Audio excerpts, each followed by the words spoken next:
G'day legends. In this video, we're going to take a look at a plugin from a company called Pulsar Modular. Now we're actually going to be looking at two plugins. The first one is the P455 MDN Sidecar.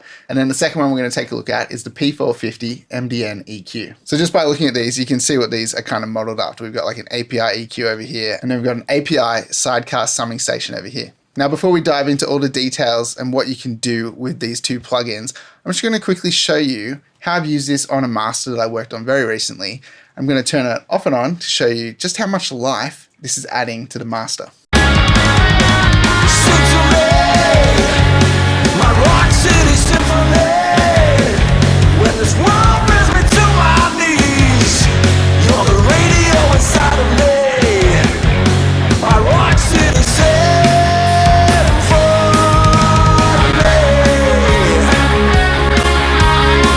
So it's doing a lot. You can hear that it's really shaping the mix, it's opening it up, it sounds really nice and smooth, and it definitely has that analog vibe about it. So I'm going to take you through the Sidecar first. I'm going to show you what this thing's got. So it starts with the EQ. By clicking this light on and off, we can bypass the EQ.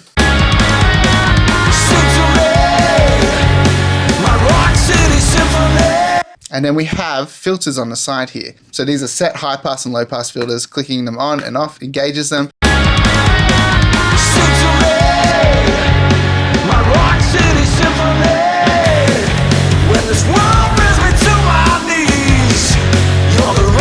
So quick and easy filters to dial in. Then we have all the typical EQ points that you'd expect from an API EQ. So I used to own a pair of API 550B, so I'm very familiar with this kind of setup and how this all works. So basically you just pick your frequency, and generally with API, it moves in 2 decibel increments. So that can seem like a lot, especially in a mastering instance. You might think, well, that's too big of a change to kind of like have to click at a time. But the cool thing about this is in the middle here, we have a multiplier. So when you have it on ×1, you're going to get those 2 dB increments. When you move it down to 0.5, you'll get half as much, so 1 dB increments. And then when we move it down to 0.25, we're going to get a quarter of the original movement, which was 2 dBs, so we're going to get half a dB movement. So that way you can use this EQ in a mastering setting without it being too aggressive. And what's cool is even once you've dialed it in, you can flick between the multiplier to really see what your moves are doing. So for example, if we play it now and move it up, I'll show you what's happening.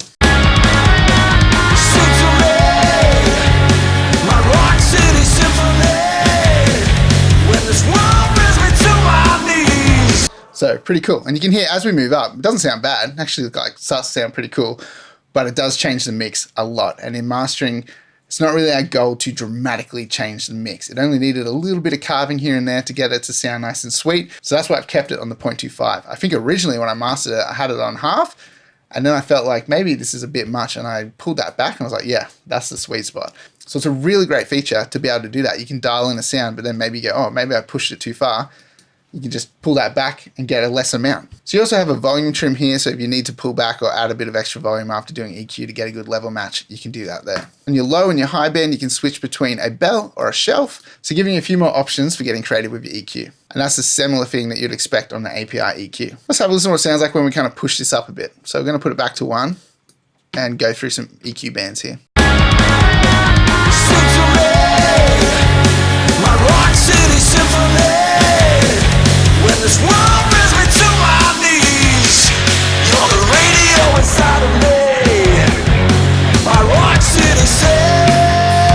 So it's pretty sweet. Even up here on the 20K, you can really boost that up.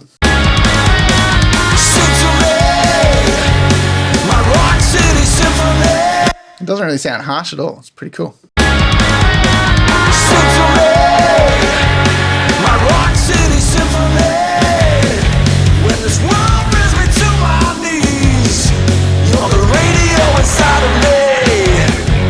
It's a really musical sounding EQ. Super easy to pull back an area in the mix if it feels like there's too much going on. It just sounds really nice.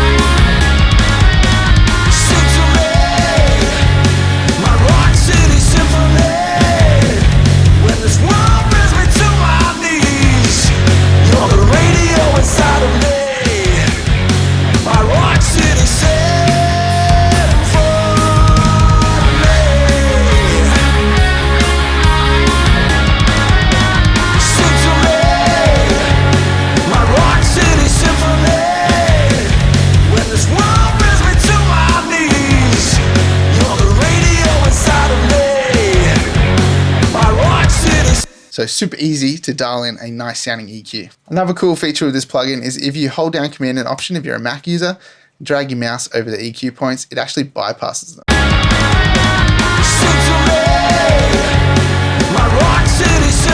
So a quick way of bypassing a band and seeing if you like what it's doing. Okay, let's have a look up here. We've got an analog and a line amp section. So they've called this section the dog pound, and this is Willie and this is Atticus. So two different flavors of analog to digital converters. In the manual, they've described Willie as tight, punchy, strong, open, and forward, and Atticus is laid back, velvety, wide, and magical with an ability to extend notes and create holographic imagery. So we've got kind of two flavors to choose between, and the best way you can tell the difference is just by playing something and flicking between it. So let's try that.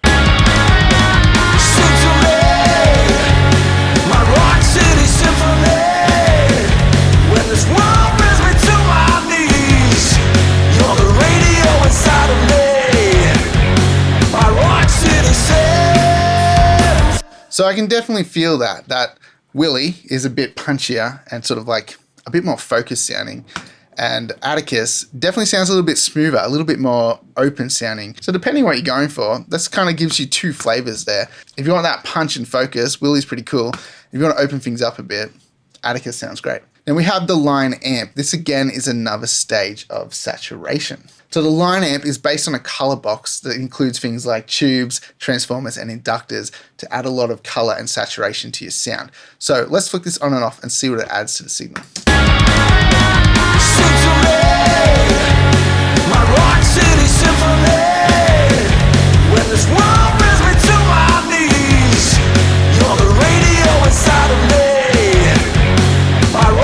It's fairly subtle to me. I think it adds a little bit of extra sheen to the top end. That's the kind of main thing I hear. Usually when I'm listening to things that's like got tubes in it, it's usually like that top end gets a little bit of sparkle to it. So I kind of feel like I can hear that coming through, but it is subtle. Now the bias is going to decide how hard the line amp's working. So if we drive our bias up, let's see if we can hear a lot of difference, and then we'll toggle this on and off.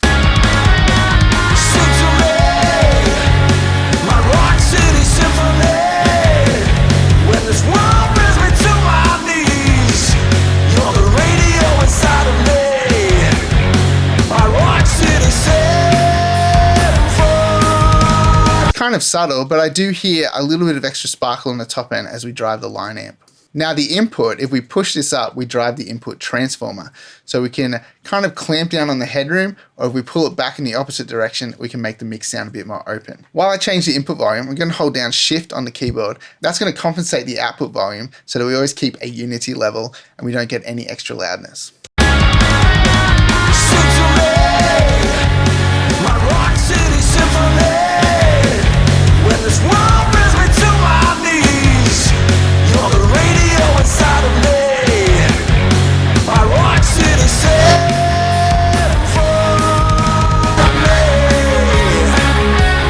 So pretty cool. You can really saturate the sound by driving it in harder, or you can open it up by taking it back the other direction. That can really change the color of whatever source you're pushing through this plugin. Now this plugin is based on a Sidecar summing station. Now you can switch between just the 2-channel, which we're on at the moment, and the 8-channel summing. And that doesn't really make a difference to anything. It's not like you go and set up summing in your DAW for 8 channels. It just changes between the coloration of what you would get when choosing either a 2-channel or an 8-channel. So have a listen and see if you can hear much difference here.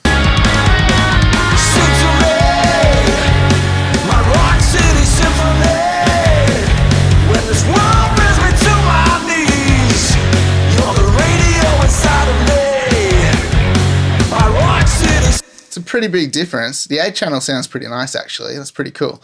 Sort of gives it a nice open sound again. So I can hear a change in the mid-range between the 2-channel and the 8-channel.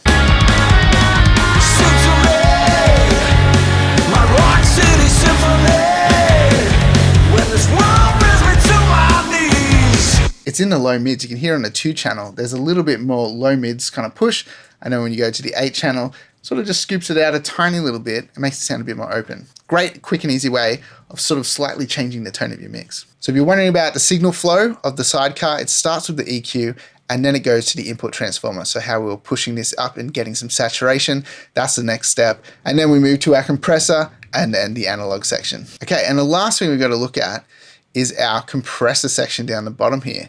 So I have this set fairly gentle at the moment. We've got two ratios to choose between. Ratio A is a 2:1 and ratio B is an 8:1. So if you want something a little bit harder hitting and a bit more aggressive, ratio B is the way to go. And the sidechain button activates an 80 Hertz sidechain filter. So we'll get a little bit less reaction to the low end. Let's have a listen to what this compressor can do.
So you can easily get a nice glued sound out of this compressor or something a little bit more aggressive.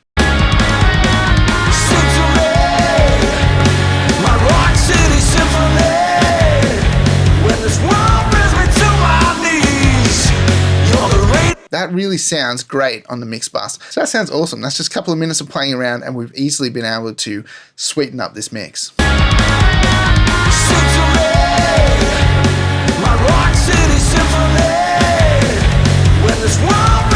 So the settings I had it on was a fast release and like a medium attack, and then I was only getting like around 1 dB of gain reduction. So that's our gain reduction meter up here. You also have a light here that flashes as you are playing with the threshold that kind of indicates how much gain reduction is happening. So the idea is they want you to use your ears and hear what it's doing rather than relying on the metering so much, but you do have a gain reduction meter up here that you can have a look at. Super cool. I love that on the mix bus. I think it is amazing for mastering purposes. It is a wonderful sounding plugin with so many tonal options in it. So let's take a look at the P450 MDN EQ. Now this is very similar. It's the EQ section that we can find in the Sidecar, but it also includes the transformer saturation that you experience when boosting high gains on the EQ. So on ×1 mode with the multiplier, if you push this up, you're getting 12 dBs of gain reduction, and you might start to really get the saturation going there from the transformer. That might be too much gain on your EQ and you might not feel like you can push it that far before you start achieving that saturation.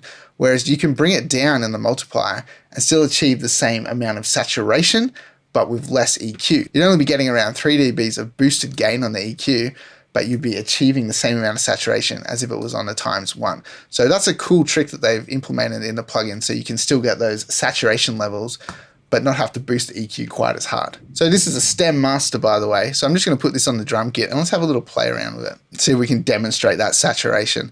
So another great thing with these plugins is how you can resize them. You can drag them out and they still look great. The detail is awesome. And then if you press the S button, that's going to save that as your default size. Every time you load this plugin up, it's going to be that size again. Okay, let's play with these drums.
Really cool way of being able to just make like a filtered drum sound.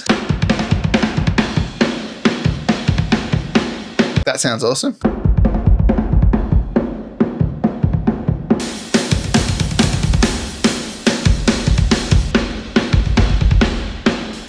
Having those set filters is a lot of fun to just quickly pull a sound. Okay, let's see if we push the bias up, what kind of saturation we can get with this.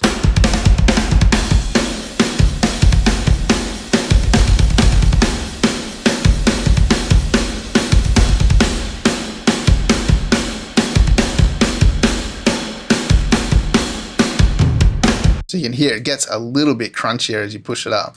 Sort of really starts to clamp down on the transients. And if you're boosting a lot of gain into EQ, you can just level match that with your output, or if you're cutting a lot and you need to make up some gain, you can boost it up. Cool, there's a phase switch here. Sometimes when you have filters going on stuff like your drums, they might flip the phase. So if you're sort of putting a filter on your snare drum and then it starts to sound out of phase with your overheads, you can flip the phase here and hopefully fix the problem. Let's try this on some guitars now.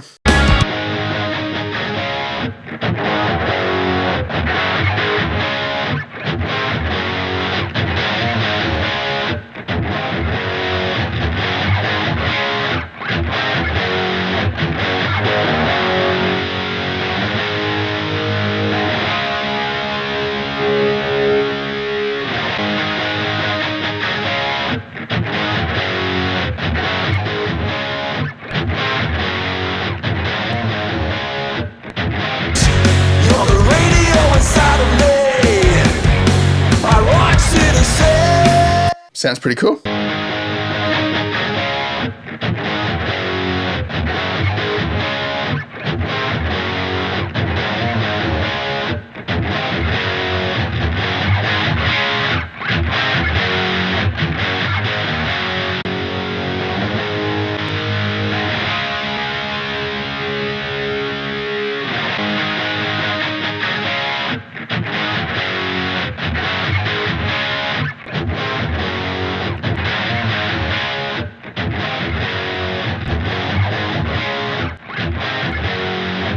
Sounds pretty cool. That 80 Hertz filter tightens it up, gets rid of a bit of the fizz with the 8K low pass filter. So that's kind of transformed that guitar sound into something pretty cool.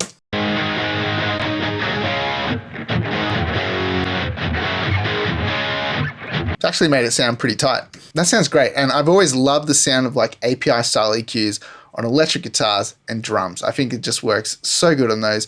I mean, they're great on everything, but they're like my two favorite sources to use API EQs on. So one more time, let's listen to the P455 Sidecar and the P450 EQ on the master of this track. I'm going to bypass it off and on again. Let's see what it's adding.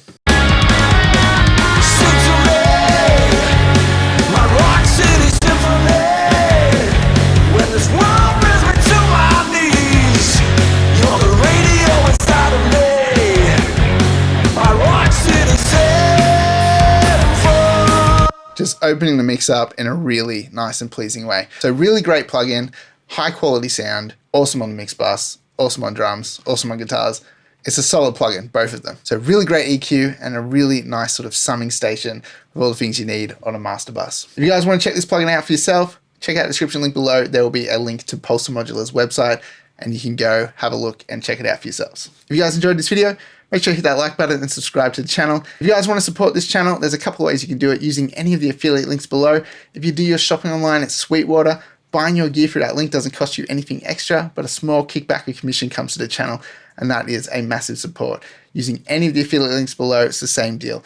Also, make sure you visit my website, check out my range of drum samples. I have a pack for Trigger 2, as well as just a bunch of one-shot samples, which work really well in enhancing your drums, as well as a couple of mixing courses. So checking that stuff out is a massive support. If you've ever been given a track to mix and the vocal recording sounds really muffled, then check this next video out. I'm going to show you exactly how to fix this.